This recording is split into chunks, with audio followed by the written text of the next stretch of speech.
Our trip to Kirstenbosch Botanical Gardens, done by Patrick Bowman and Jeffrey Border.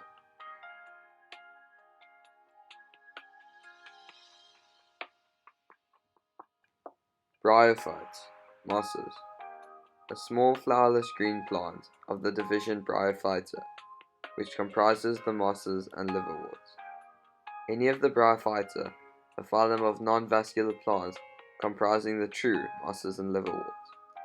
Any plant of the phyla Bryophyta, mosses, or Hepatophyta, liverworts, have stems and leaves but lack true vascular tissue and roots and reproducing by spores.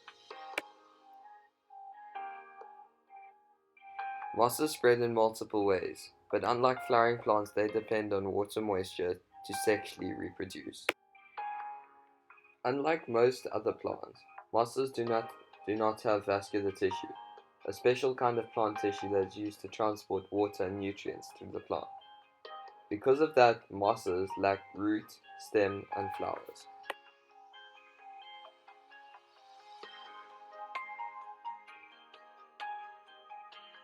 The next plant division we'll be looking at is Petrophytes, also known as ferns. Any plant of the division Petrophyta reproduces by spores, has vascular tissue, roots, stems, and leaves. These include ferns, horsetails, and club mosses. Ferns can be found throughout the world. They live in shady places that provide enough moisture, such as forests, fields, and swamps, and areas near streams. Ferns can survive in various climates and on different altitudes. These plants are among the oldest living organisms on the planet. Ferns do not develop flowers and seeds. They reproduce via miniature cells, called spores.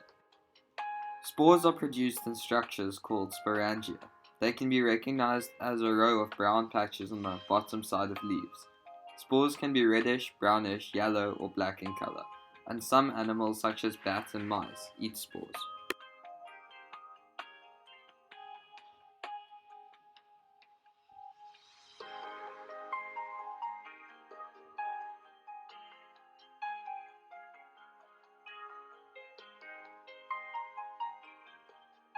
Gymnosperms, also known as cone-bearing plants.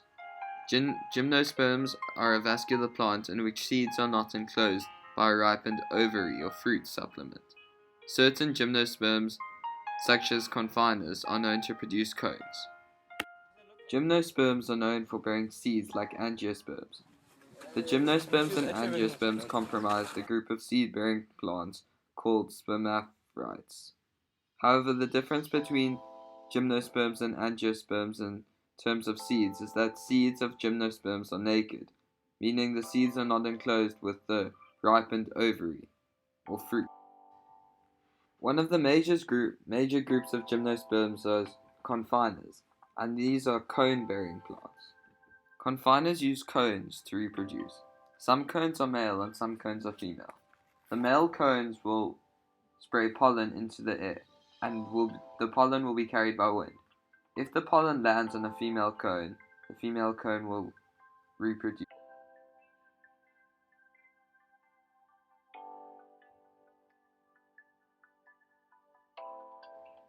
Angiosperms are flower-bearing plants. A flower-bearing, fruit-bearing plant or tree known for having ovules, and therefore seeds, develop within an enclosed ovary. Angiosperms are plant-producing flowers. Angiosperms have stamens that bear pollen. This feature enables certain angiosperms to prevent self-fertilization while increasing the odds of fertilizing another flower, of the same or of different plant. This helps increase genetic variability. They have closed carpel enclosing ovules. The carpel and other accessory parts may develop into a fruit, which is an important plant organ for seed dispersal. They form endosperm, which is a nutritive tissue for the developing embryo or for the seedling.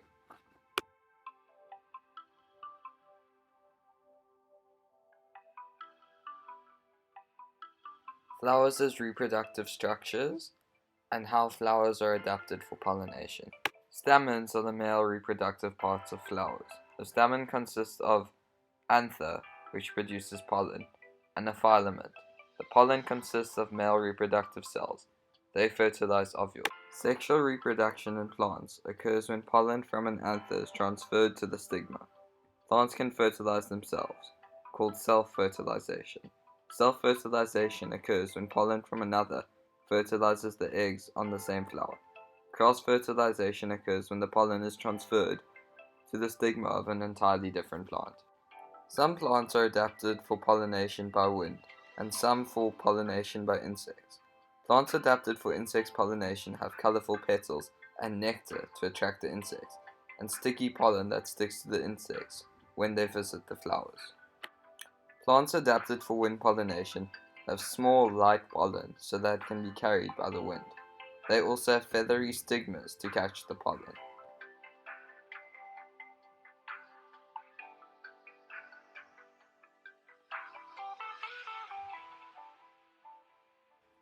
This diagram represents the plant divisions which are most dependent on water to the least dependent on water for reproduction. Bryophytes and petriophytes need to grow near water because when the spores or sori fall, it needs to fall in water where female and male gametes fuse. With gymnosperms and angiosperms, they do not need to grow near water because the wind or pollinators spread the pollen for the male and female gametes to fuse, and this is more of an advantage as they are not dependent on water for reproduction, especially in South Africa, where most regions are very dry and do not have water, simply because of the biome or because of the drought. Sexual reproduction requires both a male and female, and involves fusion of two gametes to reproduce an offspring. Some unicellular organisms and plants may reproduce asexually, but most fish and mammals use sexual reproduction to reproduce offspring. Asexual reproduction is a reproduction process that does not require the interaction between two different genders of the same species. The cells divide through mitosis, the process wherein each chromosome is copied before the nucleus divides. Each chromosome receives identical genetic information. Asexual reproduction are perfect for organisms in a place or unable to find mates. This reproduction process is well suited for organisms thriving in a stable environment. However, this reproduction process does not produce varying offspring, which means that the entire group can be wiped out by a single disease or when the environment becomes unstable.